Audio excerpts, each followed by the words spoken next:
시청자 여러분 안녕하십니까. 경제시사토크 사이다입니다. 조금 전 오전 10시부터요. 국회 헌정기념관 대강당에서 저희 머니투데이 방송과 더불어민주당 민병두 의원이 주최하는 가상통화거래 입법화 정책 토론회가 현재 열리고 있습니다. 12시까지 열릴 예정인데요. 가상통화가 무엇인지에 대한 법적 근거도 없고 입법도 제대로 되지 않다 보니까 소비자의 피해가 발생한다고 하더라도 보호할 조치가 할 수가 없고요. 그리고 시세 조종과 같은 불법적인 행태가 일어난다고 하더라도 발견하기도 어렵고 또 조치를 취하기도 어렵다 보니 그럼 어떻게 하면 바람직하게 정책을 입법하는 것이 좋을 것인가 이렇게 토론을 해보는 자리입니다. 저희 프로그램도 중간중간에 이 토론회 현장을 직접 연결해서 어떤 좋은 내용들이 논의가 되는지 한번 전해드리도록 하겠습니다. 경제시사 토크 사이다 지금 출발하겠습니다.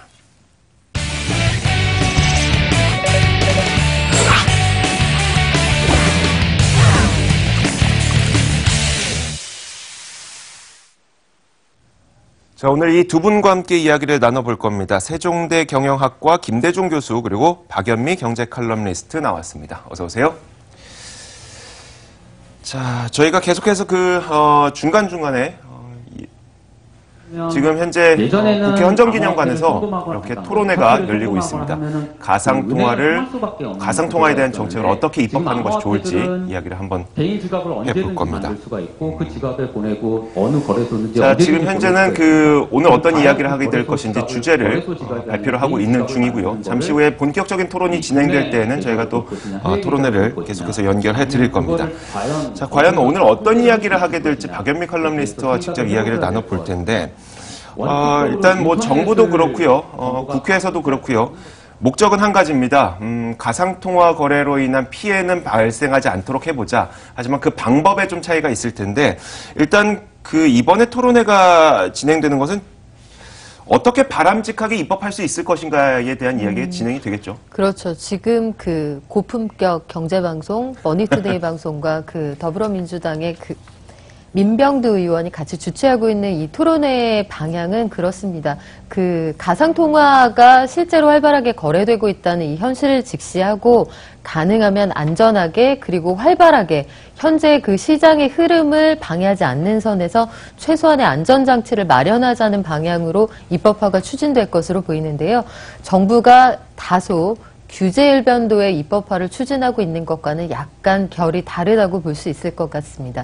다만 이제 현장에서는 이런 말들이 나와요. 블록체인 기술에 대한 정부의 입장은 기술은 장려하겠다 이렇게 얘기를 하고 있는데 기술은 장려하면서 가상화폐는 규제한다. 이게 앞뒤가 맞지 않는다는 얘기거든요. 그래서 오늘 나올 토론회의 결론들을 좀 지켜볼 일이고요. 입법화 과정에서 정부와 국회가 어떤 입장을 내놓을지 역시 좀 주목되는 상황입니다. 네, 지금 여러분들께서 보고 계신 장면은 저희 정책 토론회에 법무법인 세움의 정호석 변호사가 지금 두 번째 주제 발표를 하고 있는 현장을 여러분께서는 바라보고 계십니다. 교수님께서도 좀 추가 말씀을 해주시죠. 입법화를 어떻게 하는 것이 바람직할 것인가 이 내용이 또 논의가 되겠죠. 그렇죠.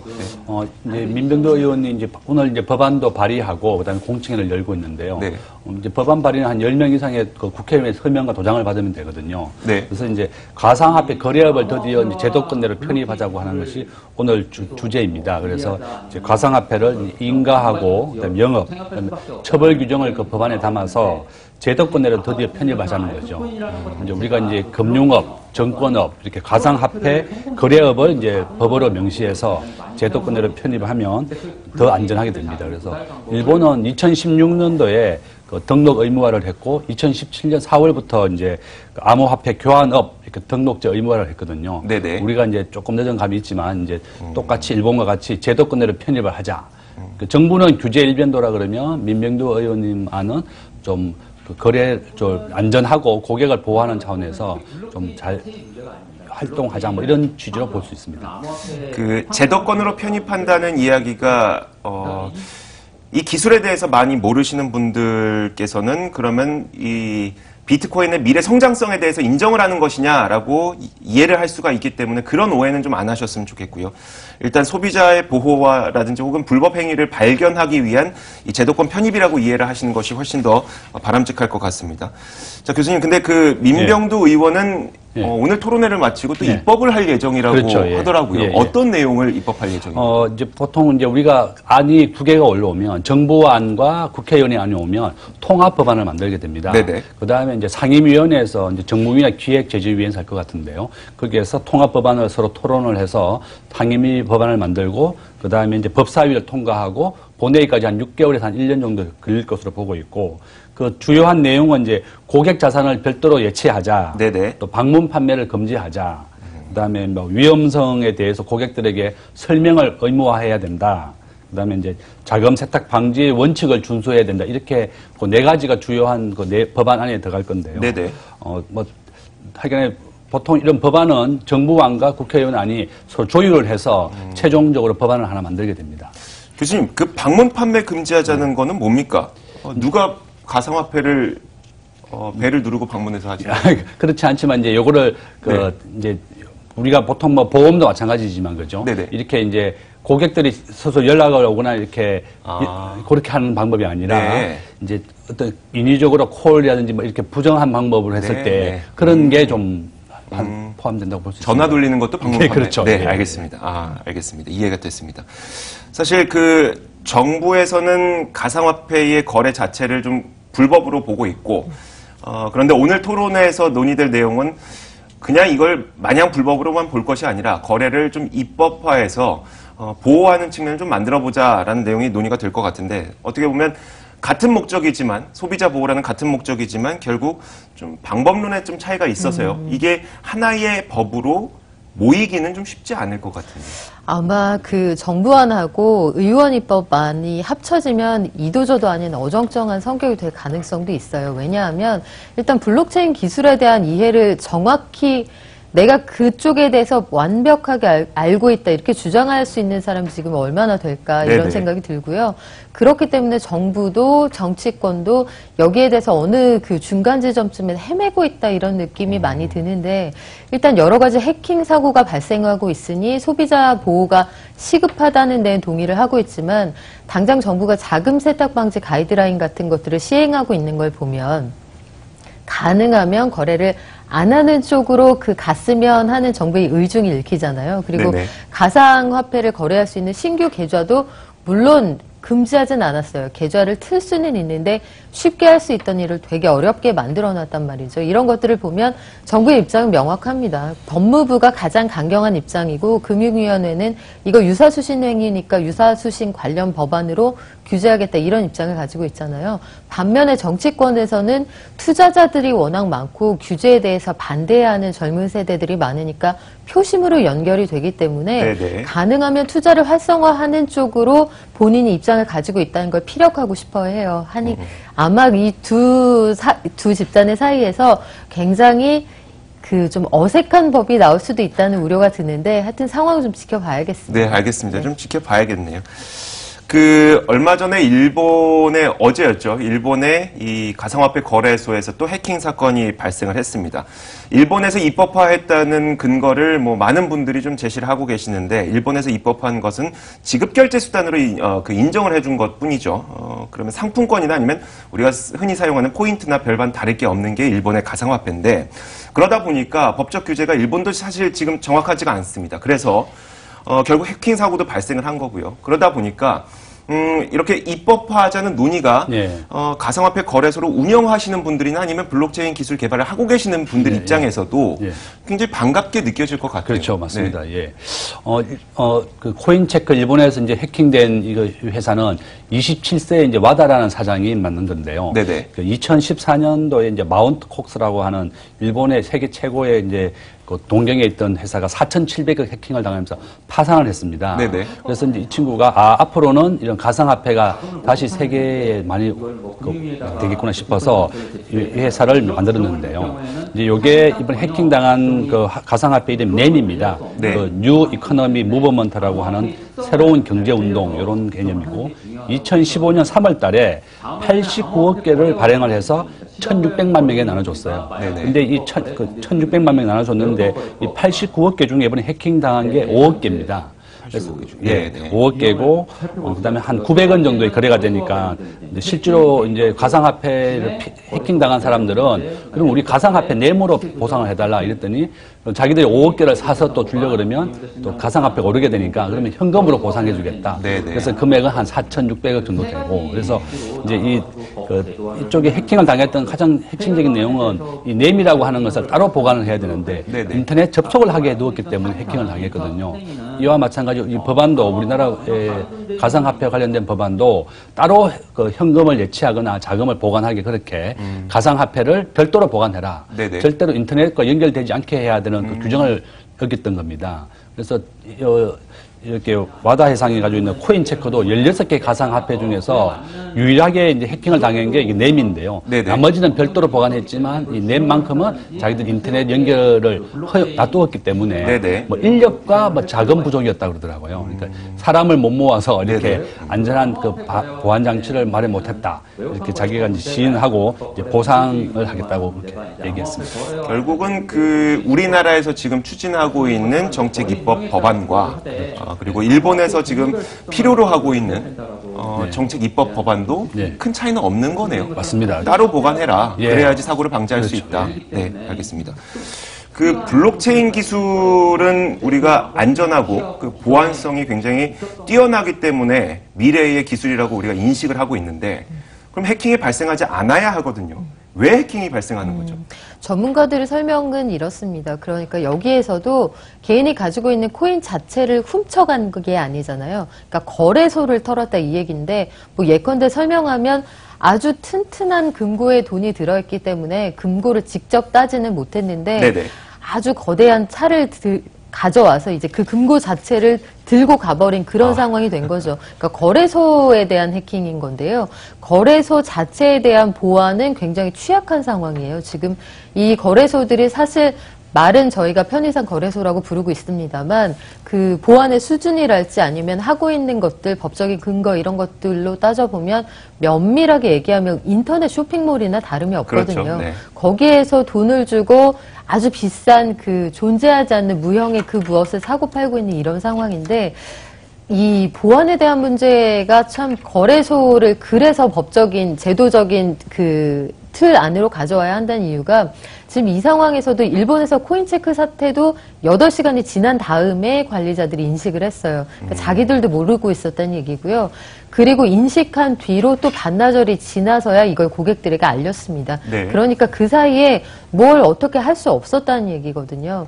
근데 해킹을 당할 수 있는 여지는 너무나 많고 전 세계 모든 해커들이 이 가상화폐 시장을 노리고 있다고 하니 일단 급한 불은 끄자, 이게 정부의 생각인 것 같습니다. 결국은 그 어떤 법적인 테두리 안으로 이것이 들어와야만 이런 일이 발생을 했을 때 그 책임 소재가 누구인지를 분명히 할 수가 있고요. 그러면 그 책임 소재에 따라서 이 보상까지도 이루어질 수가 있기 때문에 제도권 안으로 들어와야 하는 것은 맞지만, 다시 한번 말씀드리지만 제도권 안으로 들어온다고 해서 비트코인이나 가상화폐의 미래 성장성을 정부나 국가에서 보장하는 것은 아니라는 점 다시 한번 알려드리도록 하겠습니다.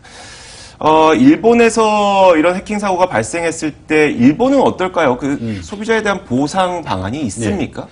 이번에 그 와다 해상 회장은 27세지만 워낙 자금이 많기 때문에 자기가 한 4,600억 정도는 현금으로 보상하겠다 그렇게 얘기했고요.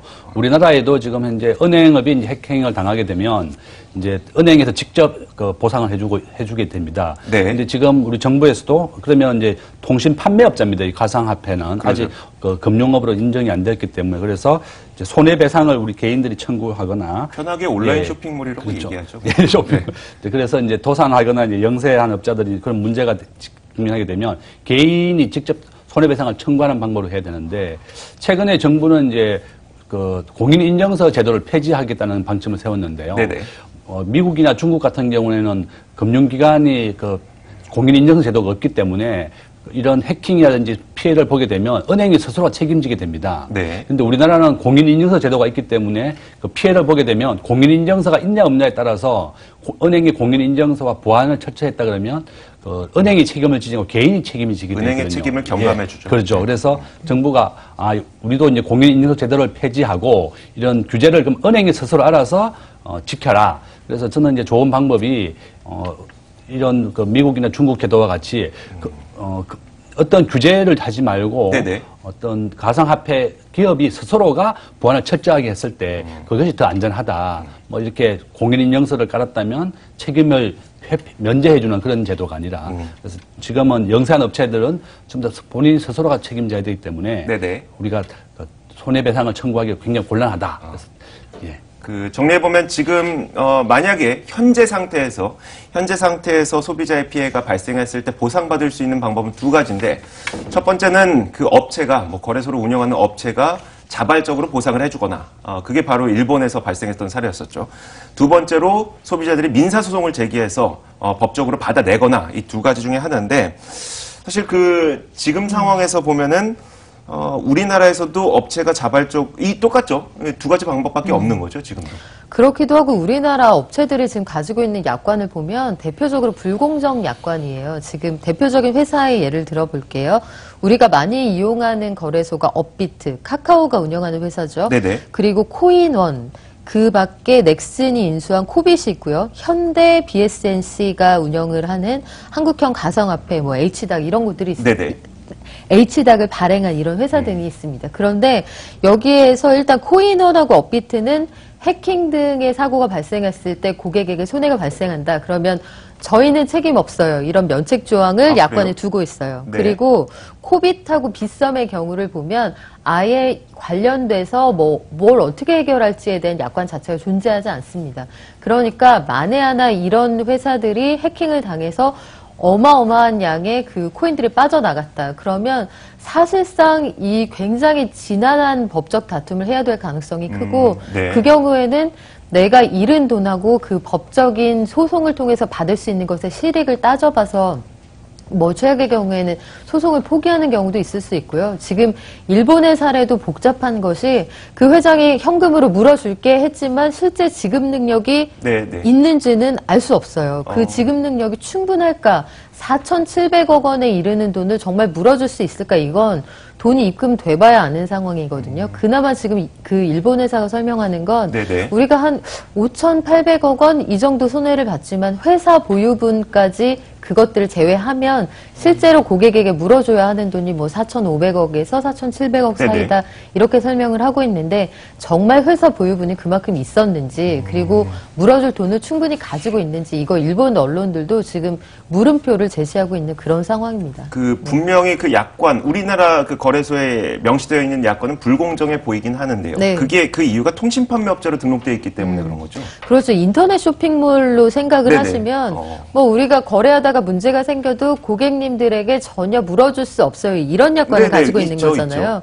그런데 앞서서 지금 국무총리실에서 그 공정거래위원회가 관련된 약관 등을 다 검토를 했고 불공정한 소지가 있는 것들은 차례차례 개선해 나갈 것이라 이렇게 이미 예고를 한 상황이에요. 그래서 거래소들이 눈치가 있다면 약관을 스스로 수정하는 작업을 서둘러야 할 것입니다. 알겠습니다.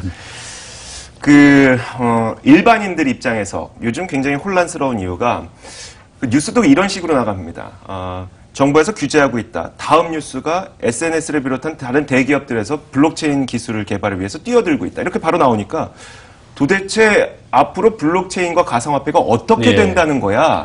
라는 혼란을 많이 느끼거든요. 실제로 어느 대기업들이 지금 뛰어들고 있다? 지금 카카오가 이제 세계 1위 거래소인 업비터의 운영사의 두나무 지분을 23% 가지고 있습니다. 넥슨이 이제 코빗을 인수했고요. 또 현대의 이제 계열사인데 BSNC라고 가상화폐인데 H닥이라고 부릅니다. 우리나라는 ICO가 지금 한국에서는 금지되어 있기 때문에 스위스에서 이걸 ICO를 한다 그래요. 그래서 이제 우리 주식을 공개하는 게 IPO라 부르고 가상화폐를 공개하는 게 ICO인데 지금 전 세계 한 1,300개 정도의 가상화폐가 거래되고 있는데요.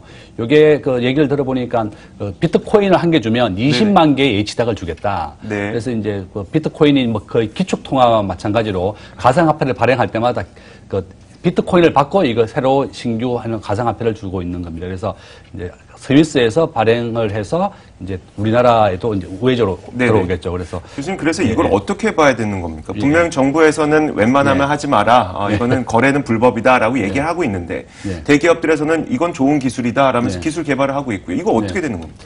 제가 생각에는 정부가 규제하는 것보다는 맡겨놓는 게 좋은 이유가요. 이제 그 전 세계 큰 흐름 물결을 따라가야 됩니다. 네네. 이 블록체인 기술 4차 산업혁명의 가장 핵심적인 기반이 빅데이터하고 블록체인이거든요. 네. 빅데이터에 기반하고 또 블록체인이 연계됐을 때만 이게 가상하기 때문에 우리나라가 또 4차 산업혁명을 앞서가겠다고 하면서도 미국과 일본 같은 데는 일단 그 토지 등기부 등본이라든지 주식 거래 같은 경우를 블록체인 기술을 하고 있어요. 그래서 저는 정부가 규제 일변도라기보다는 세상의 큰 흐름 물결을 따라가야만 된다. 그래서 과거에 우리가 이제 1876년 개항할 때도 네네. 우리가 문호 개방이 좀 늦었기 때문에 일제 치하에 있었지 않습니까? 네. 이와 마찬가지로 4차 산업혁명 기술에 기반 두고 있는 블록체인 기술도 좀 따라가야 된다. 지금 미국의 시카고 선물거래소라든지 또 나스닥에도 상장하고 한다고 그러는데 정부가 규제 일변도만은 바람직하지 않다. 전 대기업에 네네. 이렇게 활발히 하는 것도 괜찮다고 봅니다. 예. 규제를 하고자 했던 이유는 투기성 거래 때문에 이제 피해가 발생할 것을 규제하기 위함이지 이제 기술 발전을 하지 말라고 하는 것은 아니었으니까요. 너무 과도하게 우리가 해석하면 안 될 것 같고요. 예. 오늘부터 가상화폐 거래 실명제가 시행이 됩니다. 시행이 됐습니다. 그런데 원칙적으로는 이제 실명 확인이 된 계좌를 이용해서는 나도 가상화폐를 거래를 할 수가 있다는 건데 또 반면에 은행들이 계좌 만들어주기 좀 꺼려하면서 사실상 거래하기 불가능하다 이런 얘기도 있었어요. 거래가 그러니까 이 아주 교묘한 규제인 건데 네. 편하게 할 수 있었던 걸 불편하게 하면 자연스럽게 수요가 줄어들잖아요. 네네. 지금 거래소별로 계약을 맺고 있는 은행들이 있는데 업비트는 기업은행, 빗썸은 신한은행, 코인원이 농협, 네. 코빗이 신한은행하고 지금 거래 계약을 맺고 있거든요. 여기서 계좌를 터야 이 거래소하고 거래를 할 수가 있는 상황인데 기존에 계좌 가지고 있었던 사람들은 거래소를 통해서 실명 확인을 하면 됩니다. 그런데 네. 계좌를 신규 개설하겠다 이게 만만치가 않을 거예요. 일단 금융거래의 목적을 정확히 밝혀라 해서 금융거래의 목적이 무엇이다를 정확히 판독할 수 있는 그런 상황이 되지 않으면 계좌를 웬만하면 안 열어줄 거고요. 또 주부나 대학생 이렇게 소득이 불분명한 사람들은 웬만하면 거래하지 마라 이런 쪽으로 설계가 돼 있기 때문에 네네. 지금 여기에서 이를 이체 한도가 제한이 될 거예요. 만약에 한도 계좌로 분류가 돼서 그러면 계좌가 오픈이 된다고 할지라도 창구에 가서 100만 원, 인터넷을 통해 30만 원으로 거래액이 제한이 돼버리면 사실상 사고 팔지 못하게 되잖아요. 코인이 워낙 비싸니까. 그래서 웬만하면 새로 계좌를 만들어서 하려는 사람 하지 말고 소득 없는 사람 뛰어들지 마라. 정부가 전하고자 하는 메시지가 사실 이 실명제를 통해 명확하게 전달이 되고 있는 상황입니다. 네, 알겠습니다. 자, 저희가 이야기를 나누는 동안 이제 자, 2장이죠. 본격적인 토론이 시작이 됐습니다. 현장의 음성을 직접 들어보도록 할 텐데 현재 발언하고 계시는 분은 서울대학교 법학전문대학원 정순석 교수 좌장이 지금 발언을 하고 있습니다. 한번 들어보겠습니다. 이루어졌기 때문에 시간 관계상 별도로 소개를 드리지는 않도록 하겠습니다. 저는 먼저 고팍스의 이준행 대표님께 토론을 부탁드리겠습니다. 네, 안녕하세요. 고팍스라는 암호화폐 거래소를 운영하고 있는 이준행입니다. 지금 토론 질문이 왔다 갔다 하는 방식으로 되는 거라고 원래 기대를 했는데요. 제가 그러면 하고 싶은 말씀을 일단 드리는 걸로 하겠습니다. 제가 일단 지금 제가 개인적으로 되게 좀 우려 섞인 시선으로 지금 이렇게 좀 뉴스나 어떤 미디어를 접하는 부분은 어떤 거냐면 이 암호화폐 및 블록체인에 관한 토론이 너무도 이렇게 좀 정치적 쟁점화가 되는 건 아닌지에 대한 우려가 있습니다. 그러니까 정치적 쟁점화가 된다는 게 왜 우려스럽게 보는 이유라면요. 첫 번째는 어떤 이런 좀 싸움을 너무 많이 하게 되면서 이렇게 좀 입법이 지연되는 것들이랄까요? 그런 것들, 그러니까 예를 들면은, 이게 좀, 이렇게 좀, 논쟁이 좀 이렇게 너무 붙다 보면은 이렇게 좀 입법이 좀 느려지는 그런 일도 있을 수 있지 않습니까? 그런 부분들이 일단 첫 번째로 걱정되고, 그리고 두 번째는 아무래도 이게 너무 그렇게 되다 보면은, 빨리 통과된다 그래도, 충분한 어떤 그런 기술적인 논의라든지 아니면 시장 공정성이라든지 미래 가능성에 대한 논의라든지 그런 것 없이 좀 일괄적으로 규제가 나올 수 있지 않나라는 거에 대한 좀 우려가 있고요. 뭐 예를 들면은 뭐 암호화폐, 뭐 이렇게 예를 들어 보겠습니다. 뭐 바다코끼리라는 생물을 처음 우리가 만났는데 이게 물고기라고 분류하고 우리가 볼 수도 없고 이게 코끼리라는 거를 갖고도 볼 수 없는데 뭐 코끼리에 적용을 시켜버리면 나오는 어떤 시사점들이 굉장히 달라지지 않겠습니까? 그러니까 근데 또 이런 것들을 이제 발제하는 어떤 사람들 내 편, 네 편, 뭐 약간 이런 식으로 논리가 좀 흘러가는 경우들이 많이 있다 보니까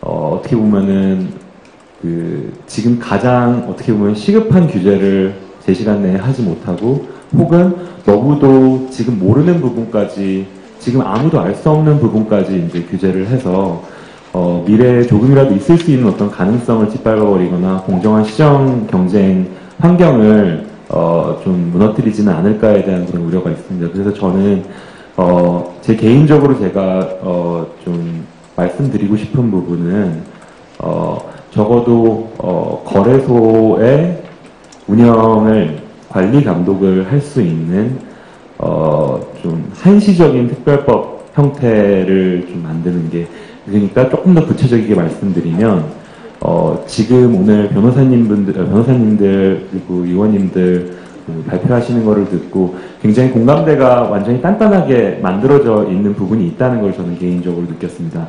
뭐 예를 들면은 거래소에서 뭐 정보 비대칭을 이용을 해서 소비자한테 응당이 돌아가야 할 이익을 쉽게 말해서 갈취할 수 있는 행위라든지 아니면은 소비자의 뭐 암호화폐 자산을 관리를 뭐 충실히 하지 못하는 행위라든지 아니면은 보안 이슈라든지 혹은 이제 뭐 특근법 같은 데 적용될 수 있는 그런 부분들 있지 않습니까? 이제 다 언급이 있는데 이런 부분들에 대해서는 가급적이면은 조속하게 좀 법제화를 시키되 아직 우리가 모르는 지금 해외에서도 그렇고 이 블록체인 산업 생태계에서 계속 진화를 할 거라고. 자, 여러분들께서는 정책 토론회에서 가상화폐 거래소 고팍스를 운영하고 있는 이준행 대표의 발언을 들었는데 심지어 거래소를 운영하고 있는 이준행 대표도 거래소를 운영 관리 감독할 수 있는 특별법은 제정돼야 할 것 같다라는 이야기를 하기도 했습니다. 그만큼 법의 통과가 좀 절실하다는 이야기겠죠. 자, 저희가 좀 더 듣고 싶은데 시간 관계상 여기까지만 좀 맞춰야 될 것 같고요. 구체적인 정책 토론회 내용은 저희가 뉴스를 통해서 다시 한번 정리해서 전해드리도록 할 겁니다. 자, 마지막으로 일단 실명제는 시행이 됐으니까요. 앞으로 어떻게 될 것인지에 대한 전망을 교수님으로부터 좀 들어볼게요. 저는 이제 투자의 3대 원칙은 네네. 수익성, 안전성, 황금성입니다. 네. 그래서 이제 안전성이 좀 많이 떨어지죠. 주식은 보통 플러스 마이너스 30%지만 가상화폐는 그런 제한이 없기 때문에 네. 우리 고객분들이 투자하실 때는 꼭 여윳돈, 1년 동안 안 써도 될 돈 정도만 하시고 블록체인은 계속 발전할 겁니다. 그렇지만 여러분들이 잘 고르시고 또 안전하게 투자하기를 바라겠습니다. 네. 자, 박연매 칼럼니스트도 마지막으로 한마디 좀 할 네. 기회를 드릴게요. 처음에 경성에 전차가 등장했을 때 사람이 치여서 사망하는 사고가 벌어지니까 신문에 이런 기사가 납니다.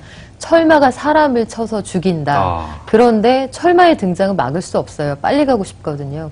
정부가 할 일은 철마가 다닐 수 있는 길을 정해주고 속도 제한을 하고 이런 역할들이겠죠. 철마를 탈지 안 탈지는 본인의 책임입니다. 네, 알겠습니다. 자, 지금까지 박연미 경제 칼럼니스트, 세종대 경영학과 김대중 교수와 함께 이야기 나눠봤습니다. 오늘 말씀 고맙습니다. 자, 이어서 오늘의 이슈 짚어드리겠습니다. 이슈 파노라마 지금부터 함께 하시죠.